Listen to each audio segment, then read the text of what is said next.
Hello guys, ఎలా ఉన్నారు? ఈరోజైతే నా వ్లాగ్ ఏంటంటే మా ఇంటికి వెళ్ళిన పెళ్ళైన నుంచి 1 మంత్లో చాలాసార్లు వెళ్ళిన. ఇక నిన్న కూడా వెళ్తే మా డాడీ అయితే మటన్ తెచ్చిండు. ఈరోజు మటన్ మా ఇంట్లో ఎట్లా వండుతారో సింపుల్గా నేను మీకు చూపిస్తా.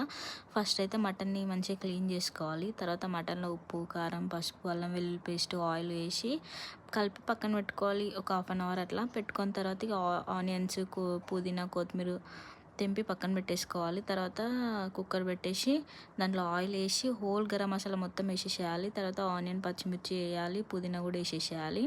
అవి మంచిగా వేగిన తర్వాత అల్లం వెల్లుల్లి పేస్ట్ కూడా వేసేసుకోవాలి. అప్పుడే కొంచెం దీంట్లో కూడా వేసుకోవాలి, దాంట్లో కూడా వేసుకోవాలి. అట్లయితే టేస్ట్ బాగుంటుంది. తర్వాత ఇంకా మటన్ ఒక 10-20 మినిట్స్ అట్లా వదిలేయాలి. దాంట్లోనే వాటర్ వచ్చి మంచిగా ఉడుకుతూ ఉంటుంది. తర్వాత ఇంకొంచెం వాటర్ వేసుకొని ఒక 6-7 విజిల్స్ వచ్చే వరకు వెయిట్ చేయాలి. విజిల్స్ వచ్చిన తర్వాత మటన్ మసాలా, కొత్తిమీర వేసుకొని దింపేసుకుంటే అయిపోతుంది. ఇంకా నాకు ఆకలి అవుతుందని సీతాఫలం తింటున్నా. సీతాఫలం సీజన్ స్టార్ట్ అయిపోయింది కదా, ఊరు నుంచి తెచ్చినుండే ఇంకా తింటున్నా. ఈ పక్కన రైస్ అవుతుంది. రైస్ కాగానే ఇంకా తిని మా ఇంటికైతే బయలుదేరినాం.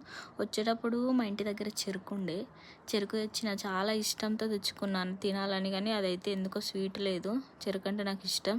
ఇంకా అక్కడ పడేసి ఇంకేం చేస్తామని ఇంకా ఈరోజు వ్లాగ్ అయితే ఇది. Okay guys, bye.